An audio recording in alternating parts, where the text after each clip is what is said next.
Yeah, auction time fast approaching.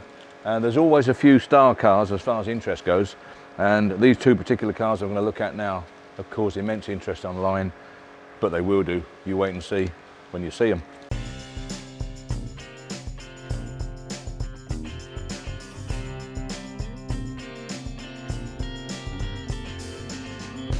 Start with the Escort, the Fiesta. Sorry, we'll start with the Fiesta. There she is, XR2. Unsurprisingly, it's caused massive interest. It's always going to. Right colour, etc. Super little car. I don't know where the bonnet pull is. We'll find the bonnet pull in a minute. It's there somewhere. Might have to get someone to open that for me. I can't get it out with my leg. But there it is. Little Fiesta, little Mark 1 XR2. So popular these days. We called them pocket rockets. They were obviously very popular in their day, but boy racers. So we sort of frowned upon them a little bit, really. They were, it took the mickey out of people that drove XR2s and XR3s as being yobbos and fly-by-nights, and you know, guys that just wanted to belt around, make a lot of noise and that, and showing off and that sort of thing, which was fine.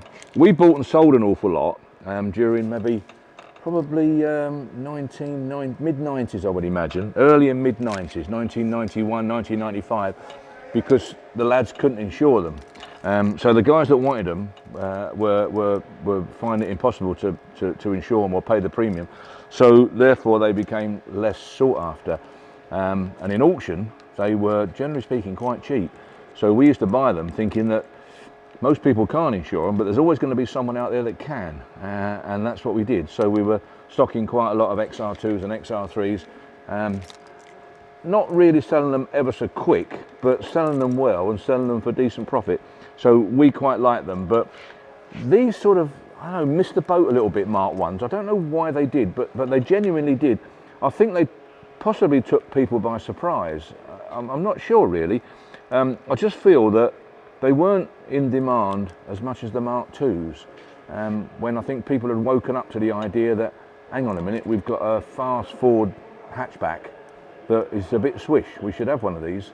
And all of a sudden, people clicked onto the fact that, yeah, you know, there's a lot of street cred in having one of these, we'll look out for one.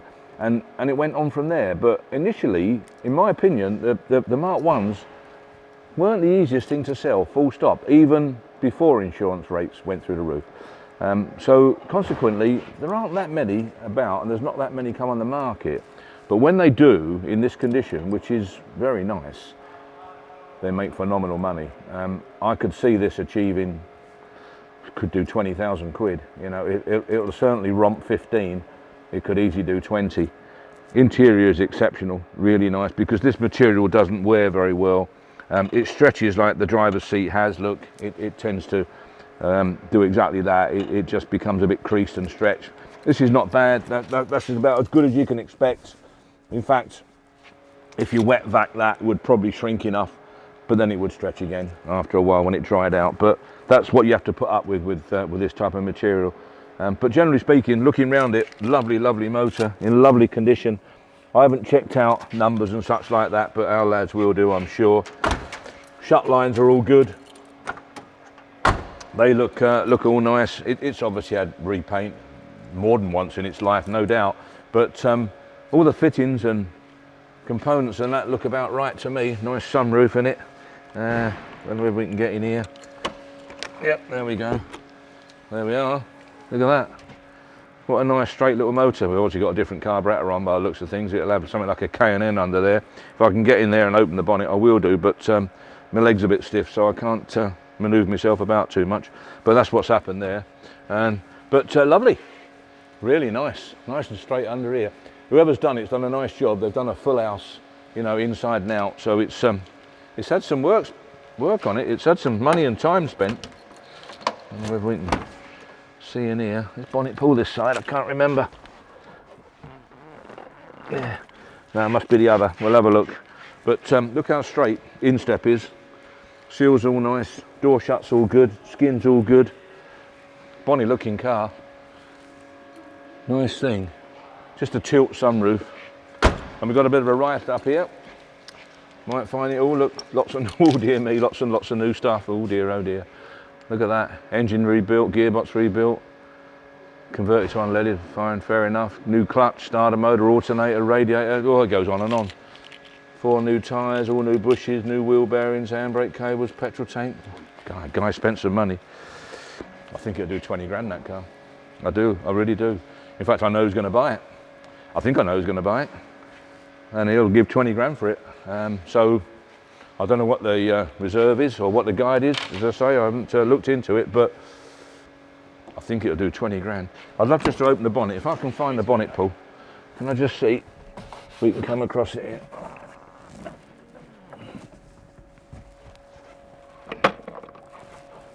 Should know where it is, shouldn't I? Now I'll have to come back to under the bonnet. I can't find it, I'm afraid.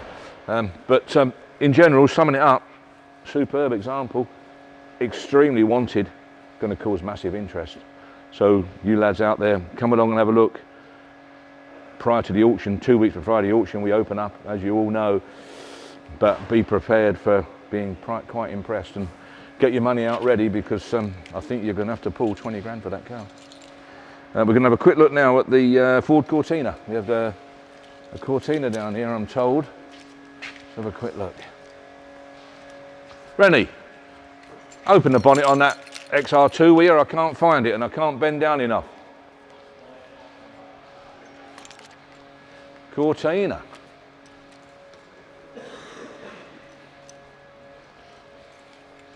Oh yeah, Mark IV. Yeah, we have Mark IV. Tawny, I think it's maybe called, I can't remember. Mark IV Cortina. Almost the best car that Ford ever made. Best one was the Mark III, of course, but Mark IV, a close second. Straight old thing. We were talking at some stage about Zybart and what have you, and that's the Zybart for you.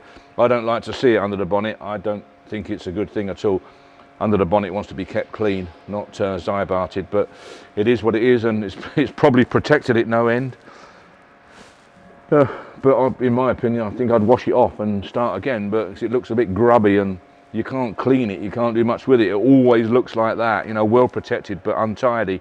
It's well oiled and Zybarted everywhere, look, and wax oiled, so that's a good thing. But nice old car by the looks of it, straight old thing, 1 or 2 little dents around it. I presume very original. Seat covers, lamb's wool seat covers. Yeah, them were the days. They were quite popular in their day on plastic seats, as people used to moan about plastic seats and being cold in the winter and sticky in the summer, and your legs used to stick to them, kids particularly, like with short trousers and things. So they were quite a popular add-on. And strange number, what we got here, I wonder. I wonder where it's from. I don't know, could it be South African? I'm not too sure. Would probably explain the condition of it, and I think it would be South African, in my opinion. I think it would be a South African one. It's got that look about it, but I don't know. We'll check out the paperwork and such. But it looks really, really honest. We've got a key here. Let's have a quick look inside, see what it smells like. We can always tell, can't we, by the smell of it. Generally speaking, if it feels right and smells right, it is right. Yeah, do you know what? It smells like a Cortina. It's done showing 18,000 miles on the mileometer, and it actually smells. Steering wheel feels like it. Do you know what? That smells like a Cortina. I can't make out this plastic on the armrest. I can't imagine that's showroom, but there's something a bit strange about it. I think myself this wants a little bit of investigation, because this could be an extremely low mileage, honest, original Mark IV. I think from overseas. Personally, I think it is. Yeah, I'm not too sure what to say about it, really. Supply and dealer's rear sticker on there, which is nice. That's always a good sign. I'll come out your way. Always a good sign. Rear window sticker has survived. So that tells you that it hasn't been through many dealers' hands, because what we used to do was take them off and put our own sticker on. The fact that that's retained that is really, really good and interesting. And there we are, Zybark protected, look. Waxel protected, you can see confirmation of what's been done there. But it's the actual smell and such like. Let's have a quick look at that, see. I don't want to start ripping covers off, because they're all fitted on. Oh, there we are. Yeah, there you go, look at that. Look at that. Lovely original condition. Virtually no wear on it at all. Virtually no wear, well, there isn't any wear at all on the bolster, I've just checked that. Got a bit of B&Q carpet in there, look, in the front footwell, which is not very nice. So it's going to want recarpeting, really. I want to look into this and see where it come from. Tilt and slide sunroof, as we can see. Nice period vinyl roof.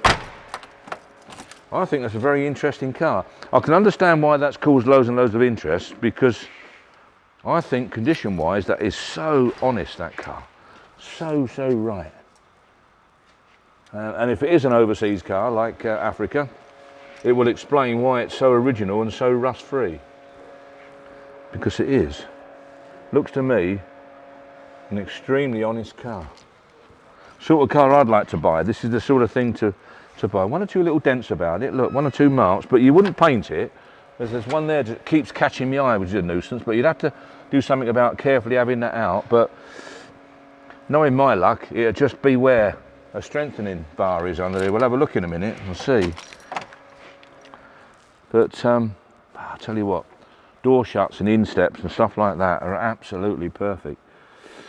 It's hard to believe it's done any more than the 18,000 mile on there or something. I think it's probably genuine. You know, well, the dashboard's particularly good for South Africa or a warm country, because they normally crack quite easy, but it's not. All the wood's in superb order. All the door cappings are mint. Upholstery's mint. Bit of wear on carpet, so that wants addressing somehow. But I just got this feeling it's an honest car. I think it'd be proved right, this car. Little dent there, look. It will come out, it will push out. Them Dent Master lads are very clever lads, so they're probably as well to get them involved with that. But that one there on the bonnet would bug me. There's another little tiny one there that's had a little ding, look. But yeah, there you go. I told you, that's why no one's took it out, because it's there. That's why no one's had that out. Shame, but never mind. I'd rather have a little dent, few little dings and dongs, and a dead straight, genuine, virtually rust-free car than an immaculate one that's just been painted up and all the rust has been covered over. So my advice, guys, come and have a look at that. There you go. Thank you very much. Somebody's just raised the bonnet for me, which is great. Found it. I'm very sorry I can't move about quite at the moment because my leg's a bit stiff, but it'll get better, I'm sure. But look at that. Wasn't that worth opening, eh? What an engine bay. Oh. There's some work gone in this car. There really has. What a lovely car, sort of thing. Original air filters in the back, and what a motor. It's just been bottomed, isn't it? Totally nut and bolted, really. Totally bottomed. I saw it arrive on the lorry, actually, thinking about it. And when they're up here on a wagon, you see every problem, you know, every little ding or dong or issues, if you like, or whatever you want to call it. And I remember seeing it on the lorry, and I looked down the side of it and thought, for one of them, it looks really, really straight. I was quite impressed then, but I'm more impressed now that I've been around it. And this really does impress me. It's absolutely gorgeous. They've done a lovely job. All credit to the guys that done it. They must have spent many hours doing this, and most of them would have been at midnight, I would think. That's the sort of hours of the day that these jobs get done. After work jobs, it's cracking. I'll be honest, going to romp 20 grand, you know.